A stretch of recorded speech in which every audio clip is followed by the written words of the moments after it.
दोस्तों, आज पुनः आपके समक्ष सॉल्यूशन का रिमेनिंग पार्ट्स या घोल का अन्य भाग जो पढ़ना बाकी था उसको लेकर के आपके समक्ष मैं आया हूं। दोस्तों, कभी कभी आप संकुचित विचार से सोचने लगते हैं और अपने मन को काफ़ी कष्ट देते हैं। ऐसा नहीं करना है दोस्तों, क्योंकि ये निरंतर प्रयास करने की चीज़ है। जैसे सैकड़ों वर्ष साधु साध्वी तपस्या करते थे तो उनको फल की प्राप्ति होती थी। आज केवल 5 वर्ष हम ईमानदारी से तपस्या कर लें तो स्वर्ग की प्राप्ति हो जाती है। जैसे आप निरंतर कंटिन्यूअस थोड़ा थोड़ा ही यदि मेहनत करते हैं तो देखिए एक बड़े विद्वान बन सकते हैं। जैसा कि बूंद बूंद पानी से घड़ा भरता है, पत्थर पर भी बार बार रगड़न से निशान बन जाता है, ठीक उसी प्रकार आप पर भी निशान बन सकता है यदि आप इसको आसानी पूर्वक देखें, समझें, सोचें। और किसी प्रकार की कोई कष्ट होती है इसको समझने में तो आप कमेंट बॉक्स में अवश्य इसकी चर्चा करें। दोस्तों, आइए आज आपको इसके रिमेनिंग पार्ट्स के विषय में चर्चा करते हैं, जिसका मुख्य रूप से कहना है राउटल्स लॉ ऑफ सॉल्यूशन। घोल के लिए राउटल साहब का नियम। इसके जानने से पूर्व मैंने आपको चर्चा किया था वेपर प्रेशर ऑफ लिक्विड, द्रव का वाष्प। द्रव के वाष्प दबाव का अध्ययन करने में सुविधाओं के लिए घोल को 2 वर्गों में वर्गीकृत किया गया था। पहला था सॉलिड लिक्विड सॉल्यूशन, दूसरा था लिक्विड लिक्विड सॉल्यूशन। तो सबसे पहले आज इसकी चर्चा करेंगे solid liquid solution. That means जब बाइनरी सॉल्यूशन है यानी बाइनरी घोल होते हैं तो उसके एक कंपोनेंट सॉल्यूट होता है तथा दूसरा कंपोनेंट सॉल्वेंट होता है। तो इसमें स्पष्ट रूप से दिखाई दे रहा है जो सॉल्यूट नॉन वोलाटाइल्स है, यानी सॉलिड तथा सॉल्वेंट वोलाटाइल्स है। वैसे बाइनरी घोल के वाष्प दबावों की चर्चा हम इसके माध्यम से करेंगे, राउटल साहब के माध्यम से। दोस्तों, राउटल साहब ने ऐसे बाइनरी सॉल्यूशन लिए जिसमें एक अवयव ठोस और दूसरा अवयव द्रव, यानी घोलक द्रव थे तथा घुल यानी सॉल्यूट ठोस थे जो नॉन वोलाटाइल्स थे। आप जानते हैं जो नॉन वोलाटाइल्स का वाष्प बनेगा ही नहीं तो उस पर दबाव का प्रभाव क्या अच्छी तरह से जानते हैं। आइए इसी की चर्चा करें। और राउटल साहब ने फ्रांस के वैज्ञानिक थे जिन्होंने 1886 में घोल के वाष्प दबाव तथा उनके मोल फ्रैक्शन के बीच एक परिणात्मक संबंध को स्पष्ट किया। इसी परिणात्मक संबंध को नियम के रूप में प्रस्तुत किया जिसे राउटल्स लॉ कहते हैं। आइए अब इस के राउटल्स लॉ का ठोस द्रव घोल के संबंध में पढ़ा जाए। जैसा कि बोर्ड पर चर्चित Raoult's law for solid liquid solution. दोस्तों, इससे पूर्व सॉलिड लिक्विड सॉल्यूशन की चर्चा हमने किया। आइए जैसे इसका एग्जांपल देते हैं, शुगर एंड वाटर। चीनी और पानी मिलकर के जल का निर्माण किया। तो आप इसमें देखें जो शुगर यानी चीनी नॉन वोलाटाइल सॉल्यूट है, जबकि वाटर वोलाटाइल सॉल्वेंट है। तो दोनों कंपोनेंट के मिश्रित होने पर शरबत का निर्माण हुआ जो बाइनरी सॉल्यूशन है। इसके लिए इसी को कहते हैं solid liquid solution.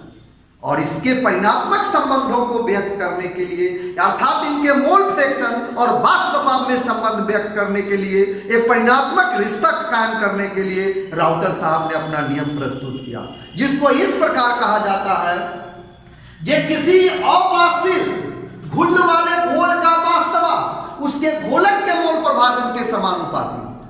That is the vapour pressure of A solution containing non-volatile solute is directly proportional to the mole fraction। ऐसा कहा जाए, जे किसी अबाष्पील घुल वाले घोल, वैसा घोल जिसमें घुल अबाष्पील हो, नॉन वोलाटाइल्स हो, वैसे घोल का वास्तव उसके घोलक के यानी सॉल्वेंट के मोल फ्रैक्शन के समानुपाती होते हैं। सॉल्वेंट के मोल फ्रैक्शन के समानुपाती होते हैं। जैसे मान लिया कि बाष्पील सॉल्वेंट ए तथा अबाष्पील सॉल्यूट बी के बाइनरी घोल का वास्तव P बराबर है Pa, क्योंकि सॉल्यूट अबाष्पील, इसीलिए Pb इज इक्वल टू 0। तो Pb का मान यानी दूसरा कंपोनेंट जो सॉल्यूट है उनके वाष्प दबाव का मान 0 होगा तथा केवल सॉल्वेंट के वाष्प दबाव का मान होगा, तो उसी के बीच संबंध होगा। तो अकॉर्डिंग टू लॉ, नियमानुसार, किसके नियमानुसार? राउटेल्स के नियमानुसार Pa डायरेक्टली प्रोपोर्शनल X है, जहां X है मोल फ्रैक्शन ऑफ सॉल्वेंट, किसके? घोलक के मोल प्रभाजन है। या किसी समानुपाती के चिन्ह को हटाने के लिए एक नियतांक का प्रयोग करते हैं, तो हम ऐसा लिख सकते हैं Pa बराबर K इंटू एक्स, जहां K प्रोपोर्शनल कांस्टेंट समानुपाती नियतांक है। फॉर प्योर सॉल्वेंट, यदि घोल में घोलक शुद्ध अवस्था में यानी प्राइमरी स्टेज में, जब सॉल्यूट नहीं मिला हुआ है, उस अवस्था की बात करते हैं। For pure solvent XA is equal to 1, XB is equal to 0। Obviously होगा, क्योंकि XA जोड़ XB इज इक्वल टू 1, उसका मान 1 होता है। इसीलिए XA is equal to 1, that is K बराबर तब कांस्टेंट P0A होगा, यानी vapour pressure of original forms of solvent, इसको कहा जाता है, यानी vapour pressure of pure solvent. शुद्ध घोलक के वाष्प दबाव को P0A कहा जाता है, जो कांस्टेंट के रूप में K के स्थान पर हम उपयोग करते हैं। P0A in place of K के स्थान पर उसकी वैल्यू को रख देते हैं। तो आइए उसको देखते हैं, दैट इज Pa बराबर है P0A इंटू X, अर्थात टोटल प्रेशर ऑफ सॉल्यूशन, घोल का कुल वाष्प दबाव यानी P बराबर है P0A इंटू X, ऐसा भी कह सकते हैं, यानी P बराबर Pa बराबर P0A इंटू XA, क्योंकि यहां पर सॉल्यूट का वाष्प दबाव 0 होता है, तो केवल एक कंपोनेंट के वाष्प दबाव पर ही उसके मोल फ्रैक्शन का परिणात्मक संबंध को दर्शाया जा सकता है। इससे स्पष्ट होता है कि total pressure of solution is equal to pressure of solvent into mole fraction of solvent, या vapour pressure of solution is equal to vapour pressure of pure solvent in solution गुने मोल फ्रैक्शन ऑफ सॉल्यूट। इससे स्पष्ट होता है दोस्तों, इससे स्पष्ट होता है कि किसी घोल के या ऐसे घोल में XB के मान में वृद्धि करने से XA का मान घट जाता है। एकदम बिल्कुल स्पष्ट है। यदि शरबत बना है तो चीनी की मात्रा बढ़ाएंगे तो इसका वाष्प दबाव घट जाएगा, क्योंकि चीनी के अणु शरबत के लेयर पर जाके ओवरलैप कर देते हैं पानी के अणु को, जल के अणु को, और उनका एस्केपिंग टेंडेंसी घट जाता है, जिससे उनके वाष्प दबाव में कमी हो जाती है, जैसा कि इसने कहा। जिससे उसका बाष्प दबाव भी यानी घोल का कुल बाष्प दबाव घट जाता है। अब वेपर प्रेशर तथा मोल फ्रैक्शन ऑफ सॉल्वेंट का ग्राफ एक रेखा प्राप्त जो जीरो यानी ओरिजिनल बिंदु जीरो से सॉल्वेंट के वेपर प्रेशर तक एक सरल रैखिक सीधी रेखा हो जाती है, जैसा कि यहां दर्शाया गया है। इस ग्राफ को संपूर्ण रूप से ये सॉल्यूट के कंपोनेंट्स हैं। सॉल्यूट के कंपोनेंट्स यानी इसके मोल फ्रैक्शन का मान क्या होगा, इसके वेपर प्रेशर का मान 0 हो जाएगा। चूंकि ये वाष्पित होंगे ही नहीं, ये सॉलिड स्टेट में है, इसीलिए इनके वेपर प्रेशर का मान क्या हो जाएगा, 0। परंतु सॉल्वेंट लिक्विड्स है, इसीलिए इनके वेपर प्रेशर का मान होगा और घोल के वेपर प्रेशर का मान इन्हीं पर निर्भर करेगा। और इधर मोल फ्रैक्शन, किसके मोल फ्रैक्शन है, सॉल्वेंट। तो इस दोनों के बीच यदि ग्राफ प्लॉट करते हैं तो देखिए एक सीधी रेखा आती है, इस रेखा को जो आपके समक्ष है। आइए अब हम इसी से संबंधित इसका एक और भाग है जो राउटल्स लॉ के दूसरे रूप में कैसे व्यक्त किया जा सकता है। तो एक टर्म्स आपको पूर्व में जानकारी दी थी, LVP, लोअरिंग वेपर प्रेशर। अब लोअरिंग वेपर प्रेशर के साथ साथ एक और टर्म्स आया है, रिलेटिव लोअरिंग वेपर प्रेशर, यानी बाष्प दबाव का सापेक्षिक अवनमन। आइए दोस्तों, relative lowering of vapour pressure यानी इसको RLVP द्वारा डिनोट किया जाता है, यानी RLVP द्वारा सूचित किया जाता है। इसको कहा जाता है बाष्प दबाव का सापेक्षिक अवनमन। वी नो दैट पूर्व में हम लोग पिछले क्लास में पढ़े हैं RLVP, तो पुनः एक बार उस RLVP को यानी LVP को हम डिफाइन करें। आइए, LVP यानी लोअरिंग वेपर प्रेशर किसको कहते हैं, तो किसी अबाष्पील वाले घोल का बाष्प दबाव P तथा उसके शुद्ध घोलक के बाष्प दबाव P0 से कम होगा, जिसे हम लोअरिंग वेपर प्रेशर यानी LVP कहते हैं। LVP मीन्स यानी शुद्ध घोलक का बाष्प दबाव घोल के बाष्प दबाव से कम होगा, चूंकि उसमें नॉन वोलाटाइल्स सॉल्यूट उपस्थित रहते हैं, जिसकी चर्चा हम लोग पूर्व में किए थे। That is P greater than P0, यानी ऐसा कह सकते हैं lowering of vapour pressure P0 minus P, क्योंकि P0 का मान P से क्या है, अधिक।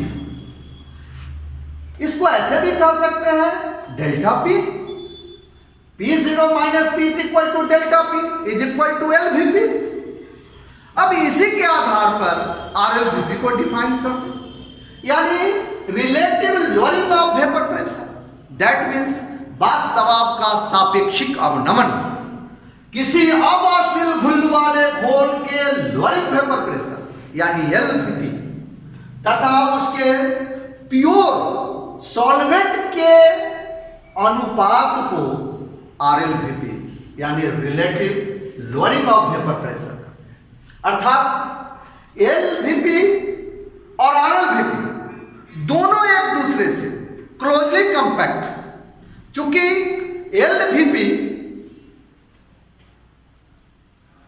तथा शुद्ध घोलक के बाष्प दबाव का अनुपात ही RLVP का, इसीलिए हम ऐसा लिख सकते हैं जे LVP बराबर है P0 माइनस P बटा P0, that is delta P by P0। यदि सॉल्यूट का मोल फ्रैक्शन XB हो तो XA जोड़ XB इज इक्वल टू 1, इसीलिए XA minus XA is equal to 1 minus XB। तो इसके आधार पर राउटल्स लॉ को कैसे, राउटल्स लॉ से ले इसको फ्रॉम राउटल्स लॉ। राउटल्स क्या कहते हैं, PA बराबर है P0A इंटू XA बराबर है P0A इंटू XA के स्थान पर 1 माइनस XB बराबर है P0A minus P0A into XB। और ऐसा भी लिख सकते हैं, इसको उधर ले जाएंगे तो P0A माइनस PA बराबर है P0A into XB that is XB।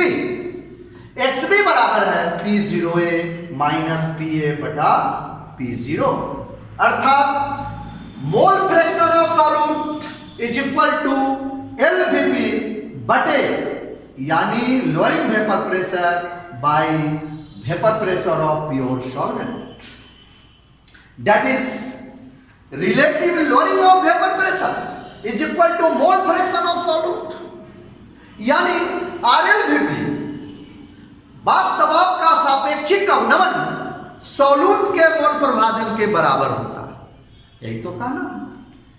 अब इसके आधार पर इस फार्मूला के डेरिवेशन के आधार पर राउटर्स का नियम क्या कहता है, एक बार फिर RLVP और LVP के संदर्भ में हम राउटर्स के नियमों को प्रस्तुत कर सकते हैं पुनः किसके लिए, सॉलिड लिक्विड सॉल्यूशन के लिए, यानी सॉल्यूट नॉन वोलाटाइल्स सॉल्वेंट वोलाटाइल्स इस प्रकार के यदि घोल हो तो उसके लिए राउटर साहब के नियम को एक बार पुनः हम पुनर्जागृत करेंगे जैसा कि किया हुआ है। नियत ताप पर किसी घोल के वास्तव का सापेक्षिक अवनमन उसके अबाष्पील घुल के मोल प्रभाजन के बराबर होगा।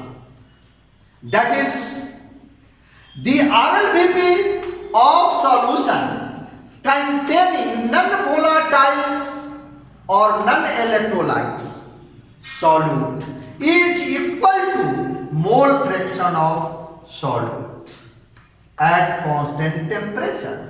दोस्तों ऐसा कहा जा सकता है यदि ताप नियत हो तो घोल के वास्तव का सापेक्षिक अवनमन उसके अबाष्पील घुल के मोल प्रभाजन के बराबर हो, लेकिन सॉल्यूट नॉन वोलाटाइल्स के साथ साथ नॉन इलेक्ट्रोलाइट्स भी होने चाहिए, यानी विद्युत अपघट्ट यानी विद्युत पास करने पर उसका विखंडन नहीं होना चाहिए। ऐसे यदि सॉल्यूट हैं तो उनका मोल प्रभाजन किसके RLVP के बराबर होते हैं। तो राइटर्स लॉ को एक बार इस प्रकार से भी डिफाइन किया जा सकता है। ठीक उसी प्रकार हम एक बार और लेते हैं RLVP घोल के एक कॉलिगेटिव प्रॉपर्टीज अनुसंख्यात्मक गुण होते हैं। RLVP यानी वास्तव का सापेक्षिक अवनमन घोल के एक अनुसंख्यात्मक गुण होते हैं जिनके आधार पर सॉल्यूट के अनुद्रव्यमान का निर्धारण किया जाता है, यानी determination of mole fraction of solute यानी determination of molecular mass of solute in help of RLVP। इसीलिए इनको अनुसंख्यात्मक गुण कहा जाता है जिनका मान सॉल्यूट के मोल फ्रैक्शन पर निर्भर करता है। दोस्तों अब नेक्स्ट वीडियो में आपके समक्ष राउटर साहब का दूसरा नियम जो लिक्विड सॉल्यूशन के लिए होता है, यानी सॉल्यूट और सॉल्वेंट दोनों वोलाटाइल्स हों, वह लेकर आएंगे। दोस्तों आप मेरी हौसला को बढ़ाते रहें। इस हौसला को बढ़ाने के लिए आप मेरे चैनल को सब्सक्राइब कीजिए, लाइक कीजिए तथा अपने दोस्तों के बीच शेयर कीजिए ताकि मेरा हौसला बुलंद हो और मैं आपको बुलंदी तक पहुंचा सकूं। यही मेरी शुभकामनाएं आप लोगों के साथ।